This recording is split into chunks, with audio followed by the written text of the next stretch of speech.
With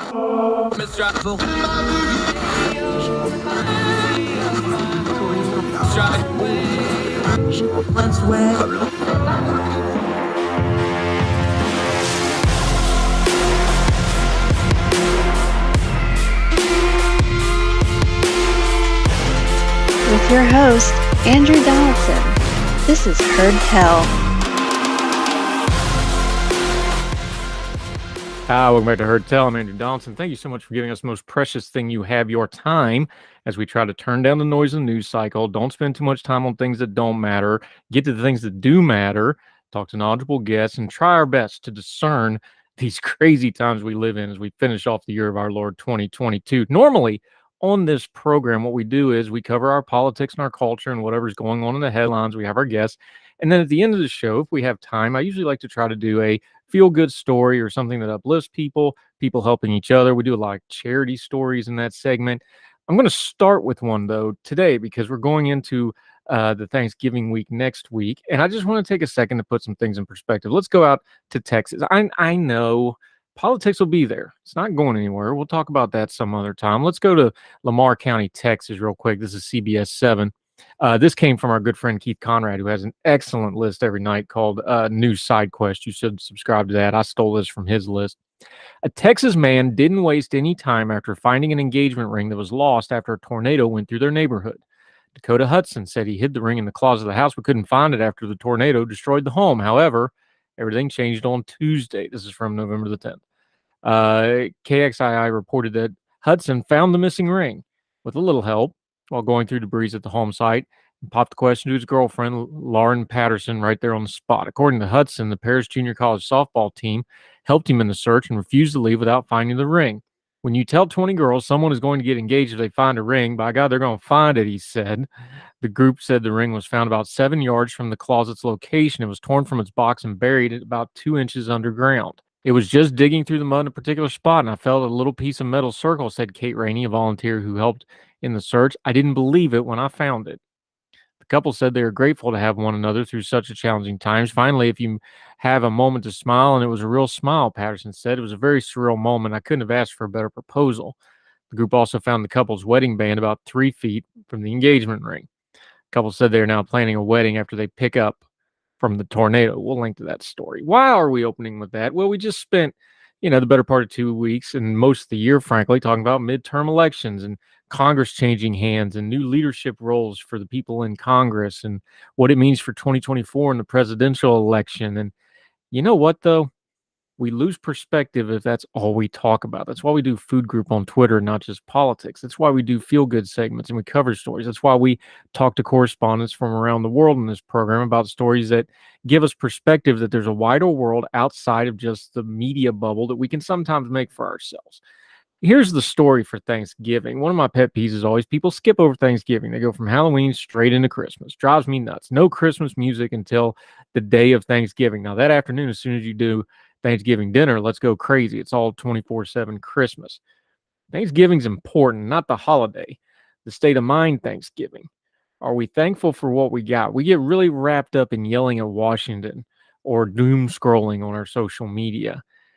Think about the simpleness of picking through the rubble of your home and finding a moment of joy because you can spend the rest of your life with somebody you love, like these folks finding that engagement ring. Oh, yeah, they could get married without the ring. It's a little bit of symbolism.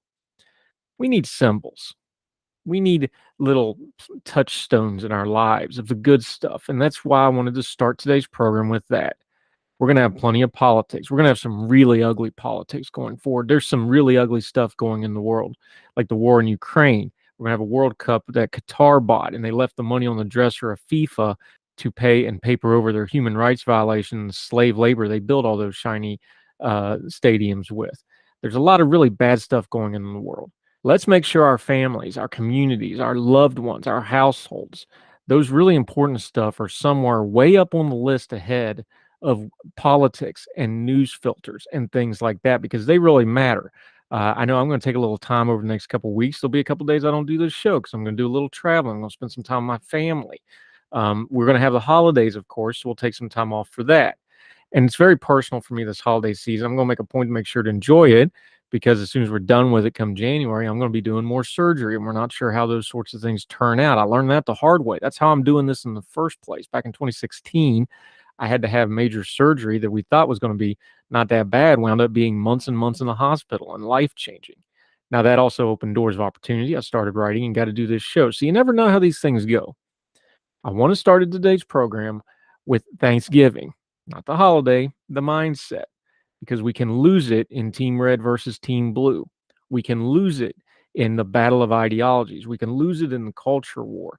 We can lose it in the doom and gloom of, oh, the country's going to hell in a handbasket if I don't do X, Y, and Z right now, right this second. That's almost never true. You know what you can do right now? Spend a little more time with your family and loved ones. Do something real small for your community. Have you picked up the check in a restaurant for the person sitting at a table or two down with some kids that might need a little help? Do that. I guarantee you make you feel good. Pick up a little trash, maybe prune up the neighborhood, see something laying around, maybe help an old lady across the street. I know it's hokey, it's silly, it doesn't trend, it's not viral, it's not SEO sensitive. That's the good stuff in life. Your family, your community. Way more important than politics. Because if our politics aren't towards making those moments more accessible for everybody and letting the next generation have them, letting them have freedom, letting them thrive and grow, your politics aren't properly aligned. So a little Thanksgiving to start this program. Politics will wait. We'll do those some other time. We just did them for weeks on end. We got an archive of 300 some shows just full of them. Work on your Thanksgiving today and over the weekend. We'll get back to the politics on the next Heard Tell. And more Heard Tell will continue right after this.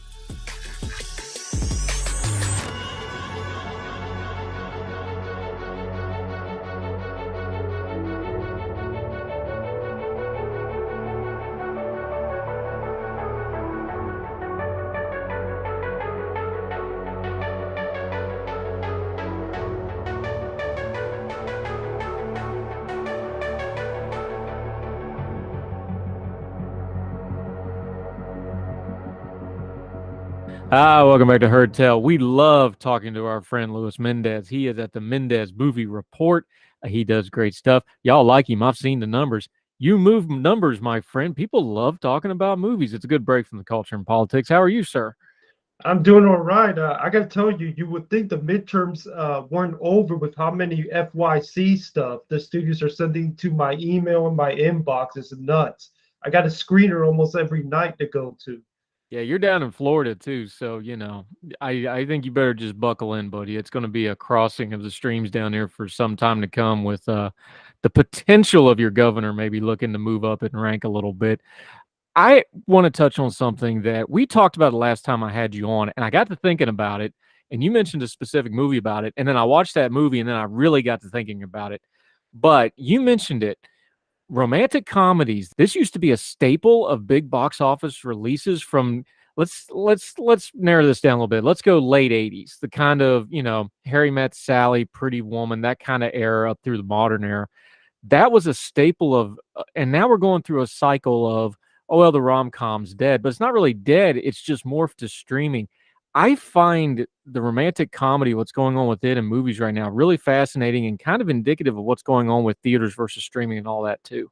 Yeah, I mean, it's pretty obvious that the romantic comedy has kind of become something that a lot of folks seem to be more interested in watching at home. I don't think it's necessarily seen as much of an event as it may have been in the past. I mean, I remember back growing up in the 90s, I mean, they have romantic comedies with some huge, huge stars. And it was a big deal when those movies were coming out. So this thing would even be part of the summer lineup.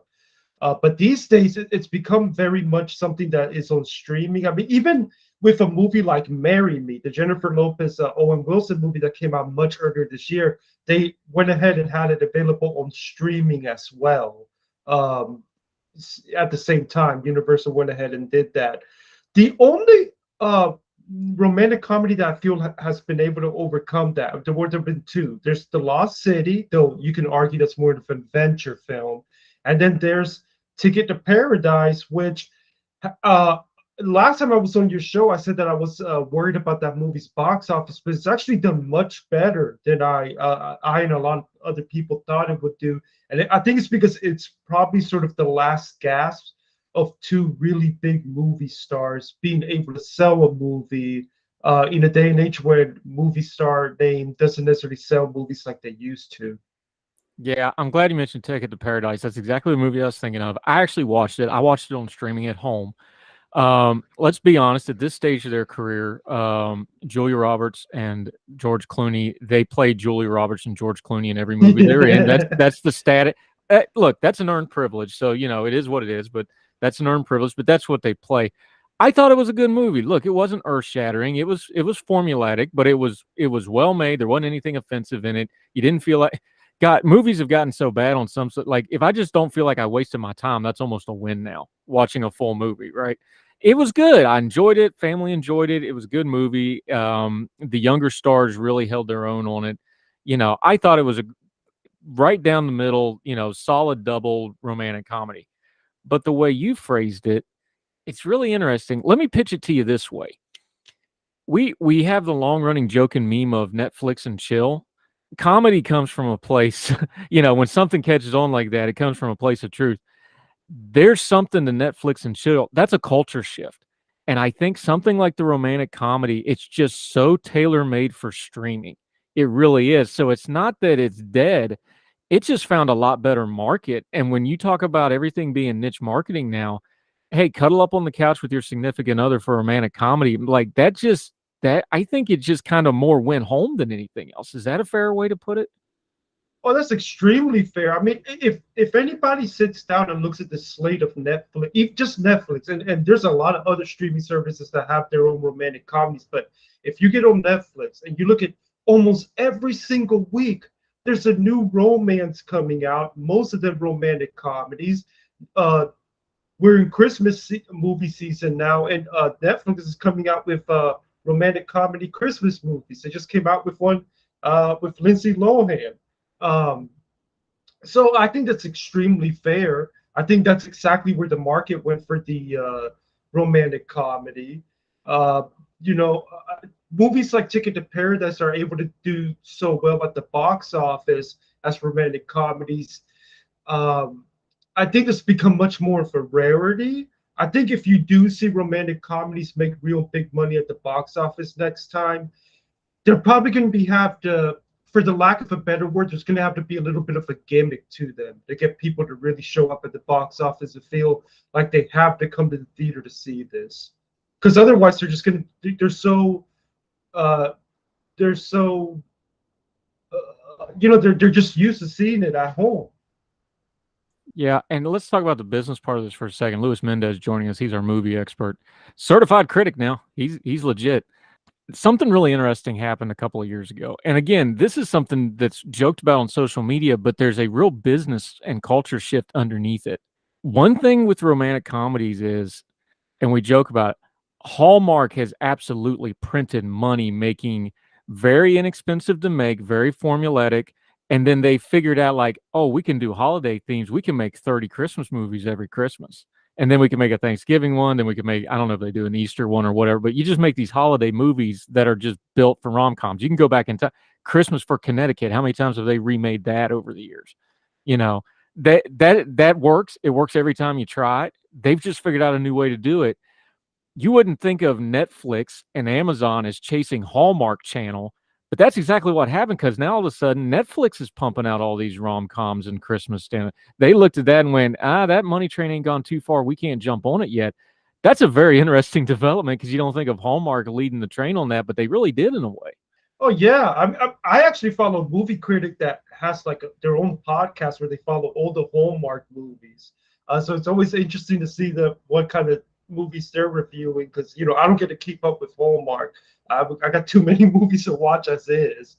But yeah, I mean, and it's funny because I remember for a while there, I actually referred to it in my reviews as, Netflix is doing sort of these, this feels sort of like a Hallmark movie. And it got to the point I was like, well, Netflix is coming out with these so much that they've kind of become their own thing. Netflix romance, Netflix Christmas movies, and they've even made kind of franchises off of it. When you see some of these Christmas movies that have like 2, 3 sequels.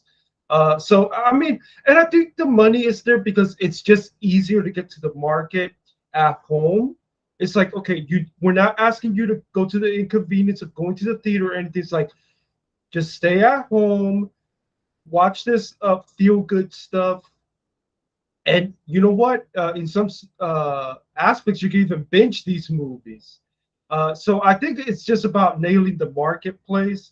And I do think that Hallmark probably got ahead on all these guys about this. And the streaming services just realized that, well, this is a real opportunity for us. One of the reasons I always enjoy talking movies with you is because you understand the business side of it. Talk to that though, because we've seen a couple of them this year. Big budget movies that fail. You're talking about people getting fired. You're talking about studio. There's been like one bad movie can shut down a whole studio, like that. Especially now where the environment is so good. The reason those movies make money, even though they're not the big box office gaudy numbers, is they know exactly how much it's going to cost to produce them. They know exactly how much the time frame to put them out.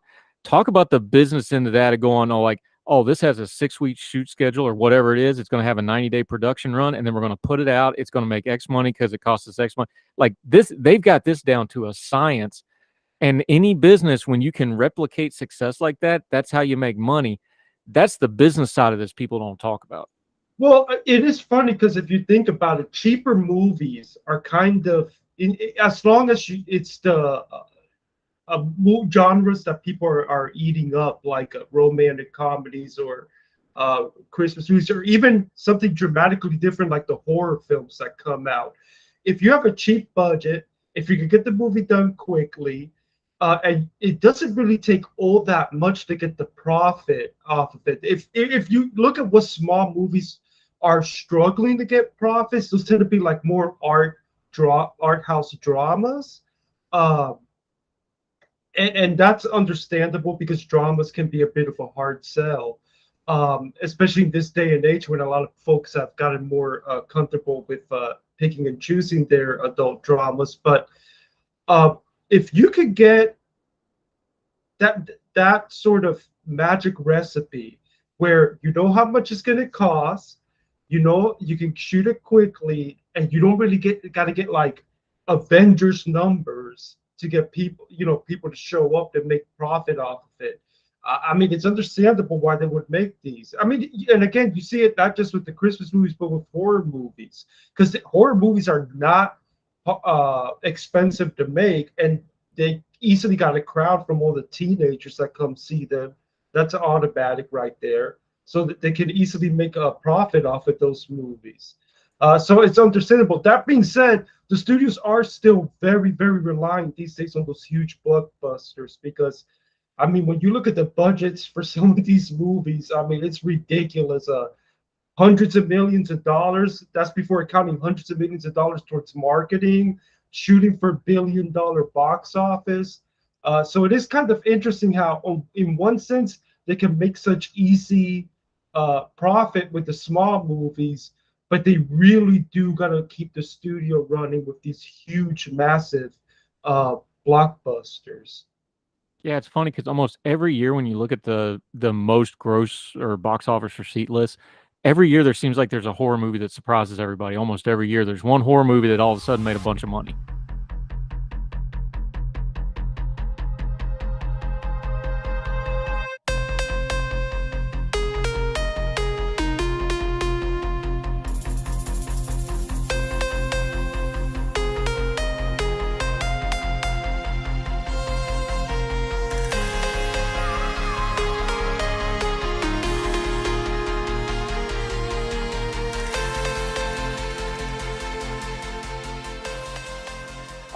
Your latest review, since you're talking horror, that you did, Mendez Movie Report, it's on Substack. Make sure you subscribe. He does great work. Also writes at ordinary-times.com for us.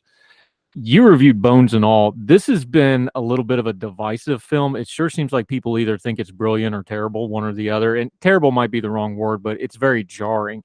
Let me put it that way. Again, this is a plot-heavy movie, so you don't want to give it away too much, but this has got a lot of people talking, and here you go again, another horror movie, a little bit of creative to it, stays in the genre. Seems like kind of the perfect formula for those sleeper hits you're talking about. Go ahead and give people the rundown on Bones and All. Yeah, so Bones and All is a brand new movie from the same director who actually did Call Me by Your Name, which was a big Best Picture contender a couple years back. It's interesting. It's based on a novel. It's basically a cannibal love story. So it's a mixing of horror and romance.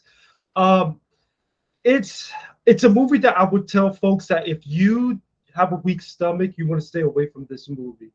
I'm very happy that my wife did not come with me to my screening because she does not like gore. And this movie has plenty of gore. And yet it also somehow has these quiet character moments at the same time. I personally thought the movie was okay. I didn't love it as much as other folks.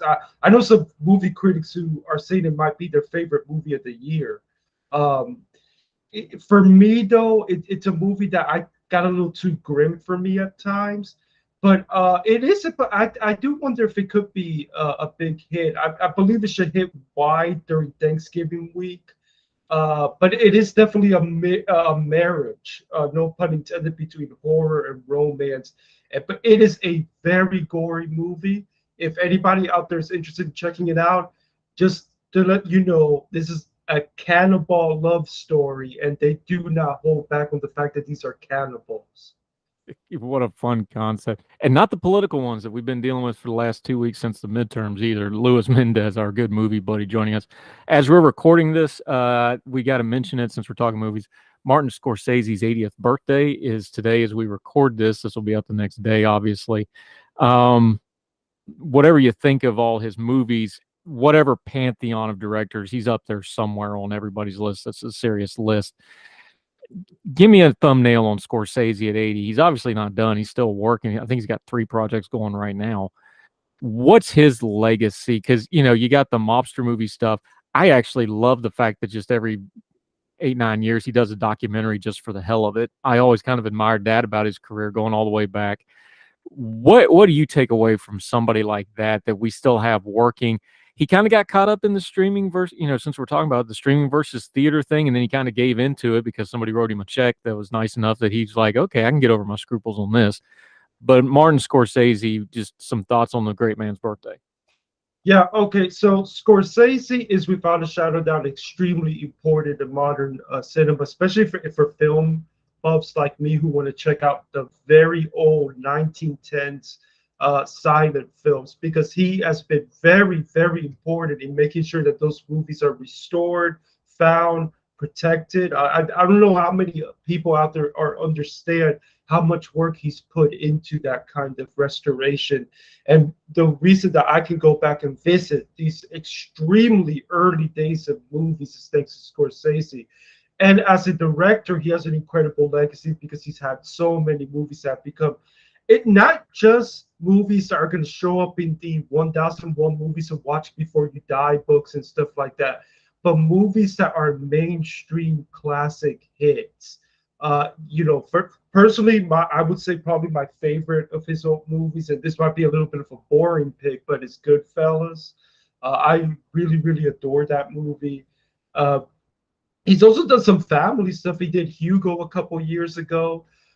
He really is important, and he's still working. I mean, he's got a movie called Killers of the Flower Moon that I know is going to be an Oscar contender. We thought we were going to get this year, but it looks like we're going to be getting it next year instead. He is very pivotal. Now, I do limit my praise for the man. There are a lot of people in the film world who absolutely praise him and see him as a god. Guillermo del Toro, a couple weeks ago, made a comment that he would give up years of his life to give more years to Scorsese and stuff like that. He is a saint to a lot of folks. But I do have some issues with him regarding some of his comments of late, where it sort of feels like he's kind of fighting a lot of change, particularly what I think is, quite frankly, kind of snobbish comments about some genre films of late. But you cannot overstate how important he's been to cinema, not just through his work, not through the stuff he's just coming out, but also the fact that he is a big reason why we can go back and watch a lot of movies from the 1910s and 1920s that would have otherwise maybe been lost. Yeah, one of these days we should do a long form pod on the various fires, like the 37 Fox fire and, of course, the 2008 Universal fire. Like how much stuff has been lost that we will never have again, that people don't even realize we lost from things like fire and degradation and things Yeah, like I that. mean, I think a lot of folks don't realize that the first ever movie to win Best Picture, Wings, we thought we lost it for a while. And then thankfully, I think it was in the 70s, a copy was found in a Paris museum, like in one of their archives. I mean, those kind of miraculous discoveries are still happening to this day. So if anybody out there, if you got some old movies, reels and stuff, check your archives and stuff, because you never know if it's a lost movie. The lost movie that I personally would love for us to find is London at Midnight, which is a Lon Chaney film. We've got sort of a rundown of what happens in the movie, but we don't got the movie itself. That's like the golden. That's really like the golden goose that we need for the lost films. Yeah, and I'm not the cinephile that you are, but my favorite early one, Metropolis, which has a lot of iconic imagery that's been stolen.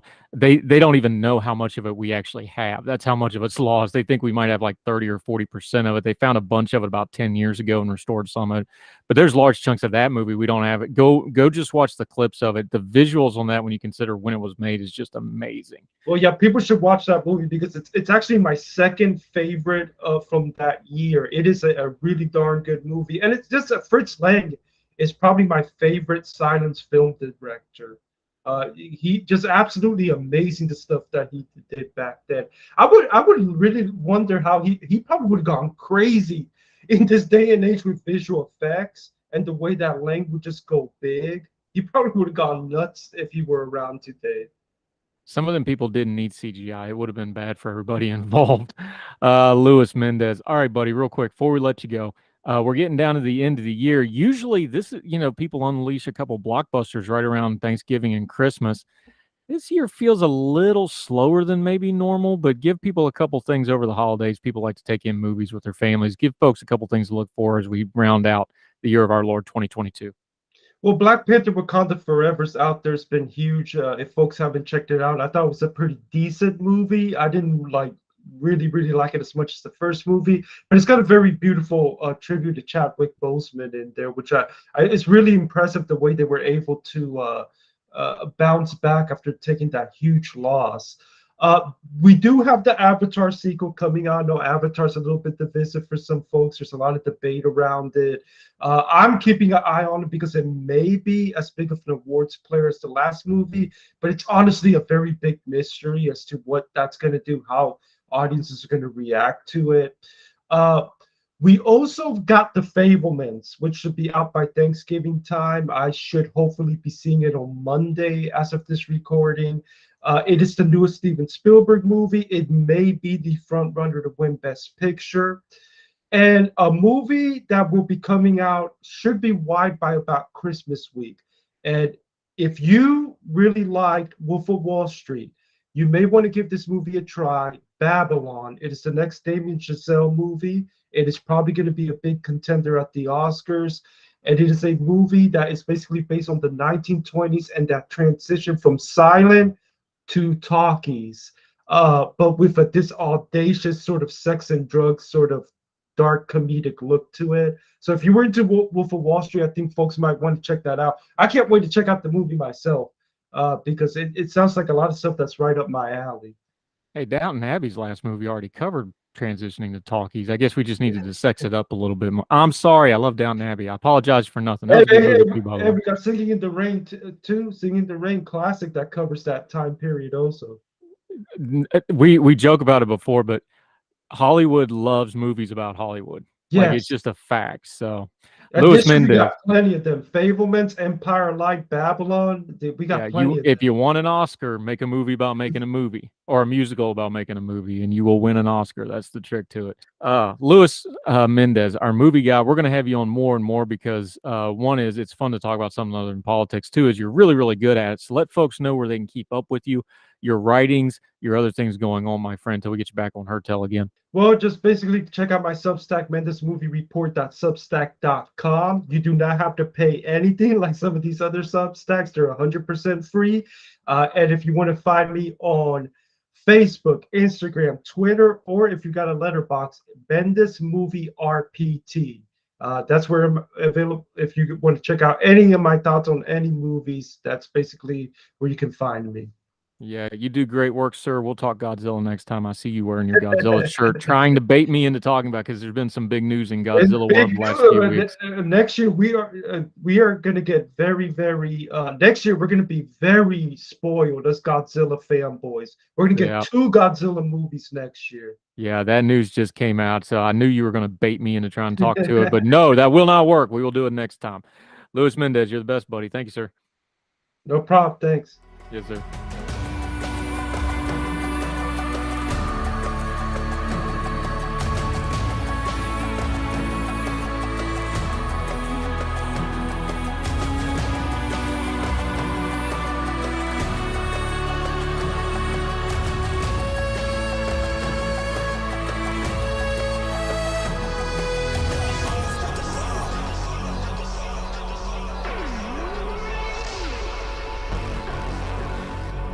Welcome back to Her Tell. Okay, we love having new folks on it. We love covering new topics because guess what happens when you cover a new topic? You find kind of the same old stories down underneath there, universal things because people are people everywhere.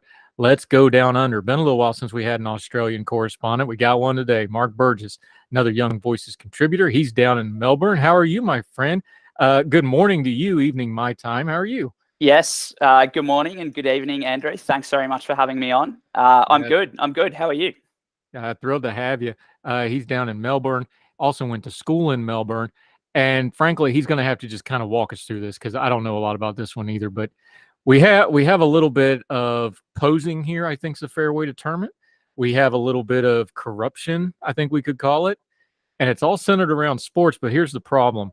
I don't know how familiar Americans are with netball. So you're going to have to start with explaining what netball is. They know what soccer is. They know what football is. They know Australian rules football is actually decently popular in America. We always find that interesting around Grand National time.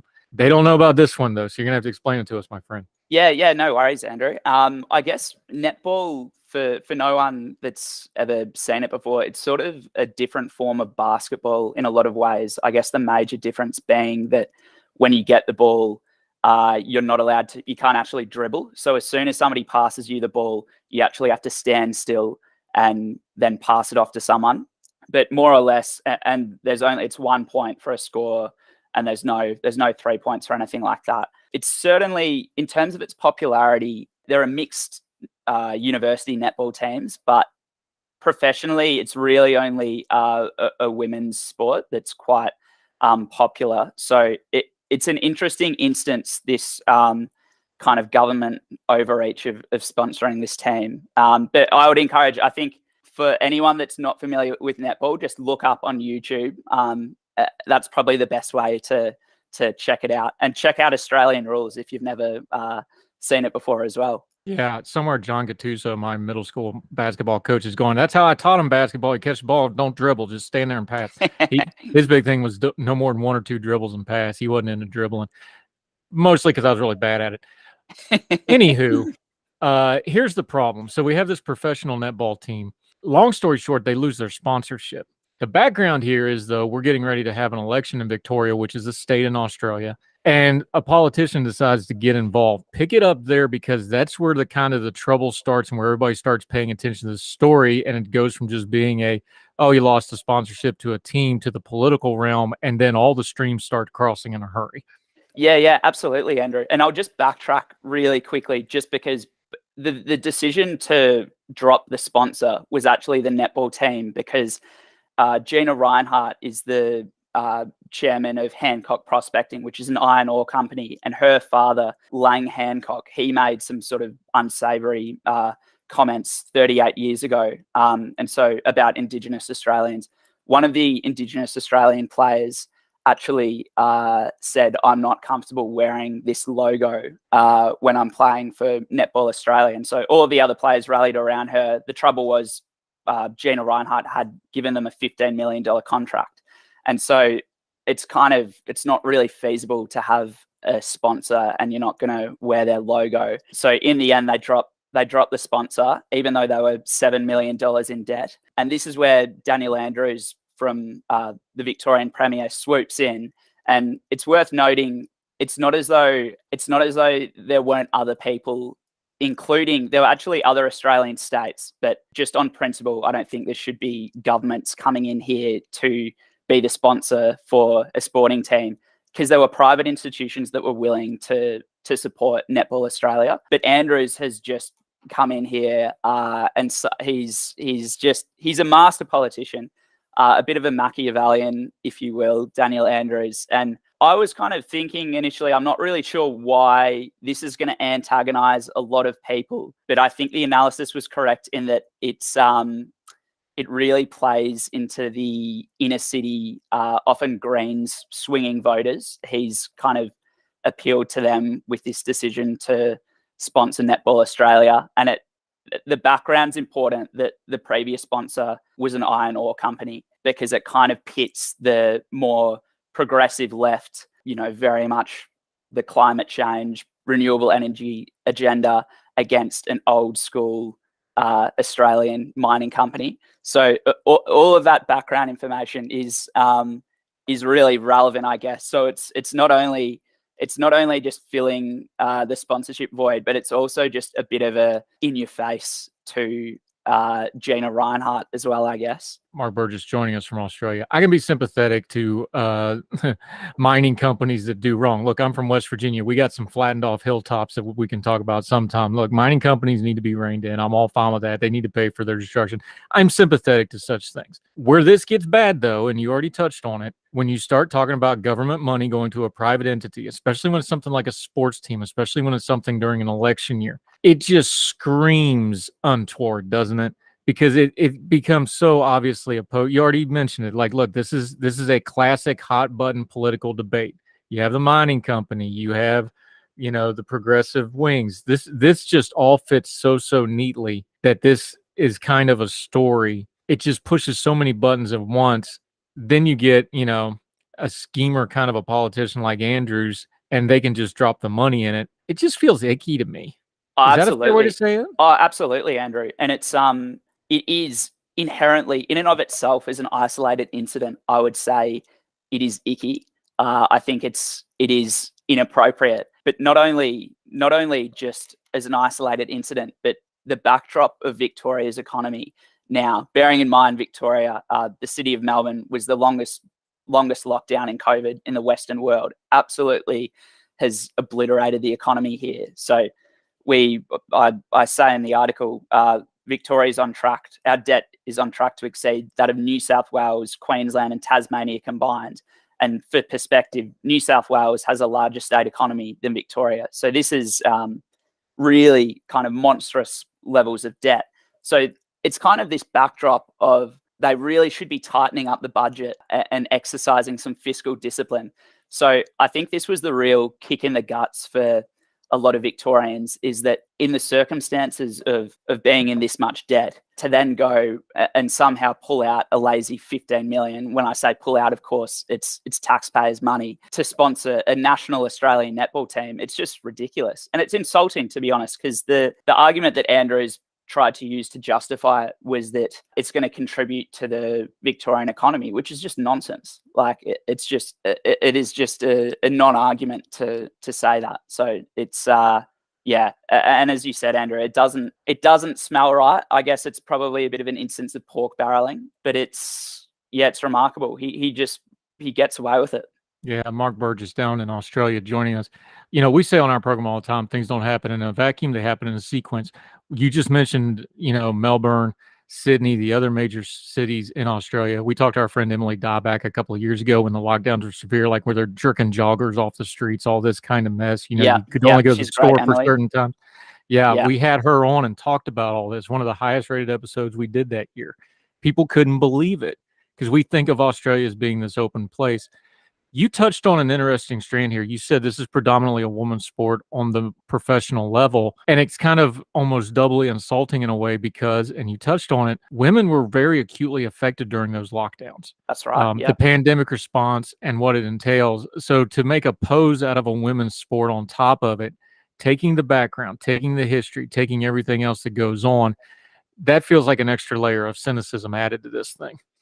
Yeah, absolutely. And I guess it's almost probably almost trying to make amends, perhaps, for the lockdowns. Although it is remarkable, Andrew, you would think that given everything that Emily kind of went through, and Emily was up in Sydney in New South Wales, and they had quite a long lockdown as well.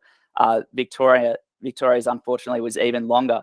But what's remarkable is Daniel Andrews was the premier all the way through Melbourne being in lockdown. And it is kind of scary that you would think that a politician in those circumstances wouldn't be re-elected, that had these really kind of draconian measures, not only affecting women, but everyone ultimately. And it is, I guess, the only explanation that I have is that they've just kind of whipped up sort of hysteria and fear into the kind of populace, and it's it is pretty crazy times.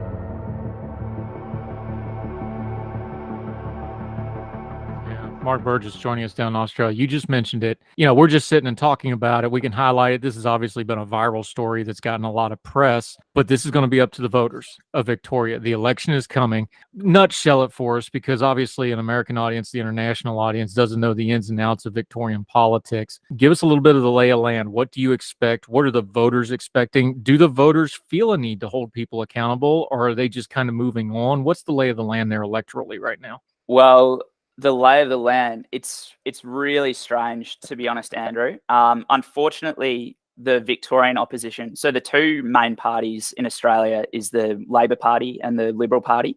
The Liberal Party being traditionally centre-right and Labor being centre-left. It remarkably is looking as though Daniel Andrews of the Labor Party, by the way, he's from the socialist left of the Labor Party, will be re-elected, and that's despite Victoria being Australia's debt capital, a projected $167.5 billion debt by 2026. Scandal after scandal. He's been investigated 4 times by our anti-corruption commission here in Victoria, and has managed to get off scot-free each time. But in terms of the lay of the land, it is looking as though Labor will be re-elected. So it is quite remarkable given the circumstances probably a pretty interesting stat, Andrew, is that Victoria will have been a Labor government. If Andrews is re-elected, will have been a Labor government 23 out of the last 27 years if he's re-elected and sees out his next term. So we're more or less moving towards a one-party state. Andrews was elected in 2014. But yeah, look, unfortunately, it's a combination of a masterful politician in Andrews and also just a really weak opposition. And I would say the Liberal Party in Victoria, rather than actually standing up for things on principle, they've been kind of shifting further and further to the left a little bit. So Victoria is possibly the most left-wing state, most progressive state in Australia. And there's really no competition for it. It's really unfortunate, because I think a lot of people don't know who to vote for, because there's just not, the alternative isn't that much better. Like, on principle, I think that a lot of people just won't vote Daniel Andrews. And now we also have, so we've got a couple of minor parties, the Greens, who focus pretty much on climate change and so on. But the reality of the situation is, like, they would drive the economy into the ground if they were ever in a majority. And then we also have these sort of teal independents, and they're all probably going to preference the Labor Party. So I think my prediction is probably Labor will be re-elected. It might be in a minority government this time around. For the Liberal Party to win back government here, they have to win 18 seats, which is huge.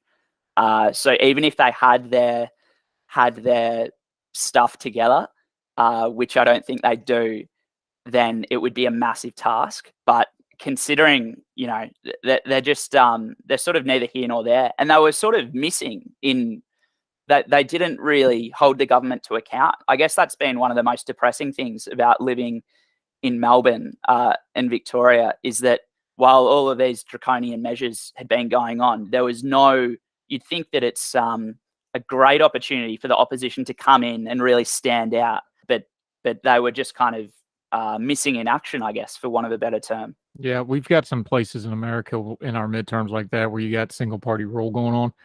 And then on the other hand, we've been talking about it for a couple of years now, the COVID stuff. Everybody told you who they were, what and what they're about. And it's amazing to me that some people don't want to believe what we got told and act like nothing happened. But it sure seems like it's happened, and it seems to be universal. We just talked to our UK friends. We talk about our overseas friends. We talk to our American friends. It seems to be universal. People just move on and never learn the lesson. It's a sad thing. Mark Burgess down in Australia. Love the chat, man. Let's do this again soon. Until we get you back on the program, though, let people know where they can find you. We're going to link to his piece and some background information if you want to know more about these topics in the show notes. But let folks know where they can follow and keep up with you until they see you again on Heard Tell, my friend. Yeah, absolutely, Andrew.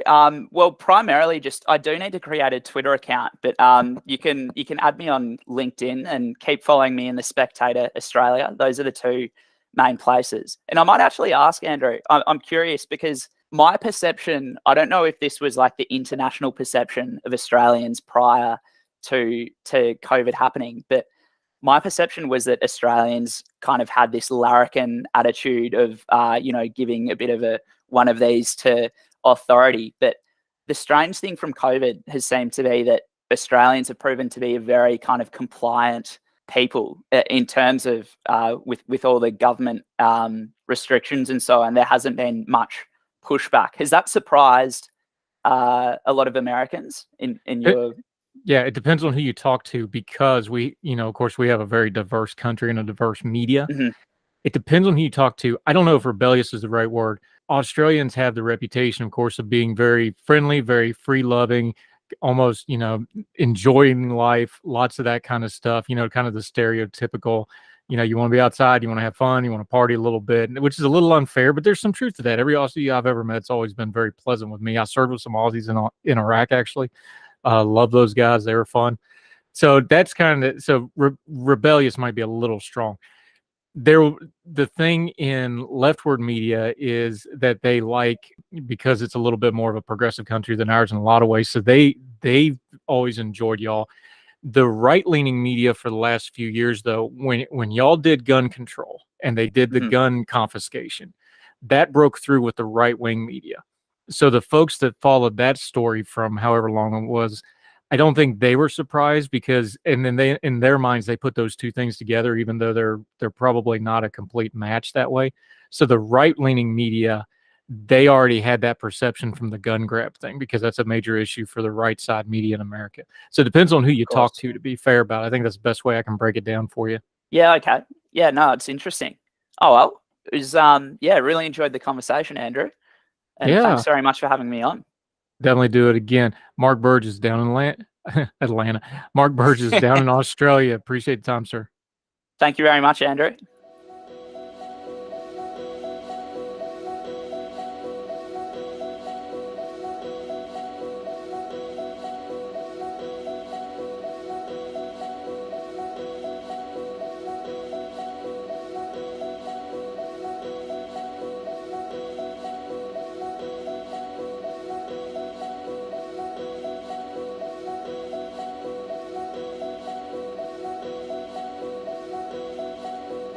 That'll do it for Heard Tell. Remember, we'd love to hear from you. HeardTellShow on the gmail.com. If you want to send us an email, HeardTellShow on the Twitter. We'd love to hear from you.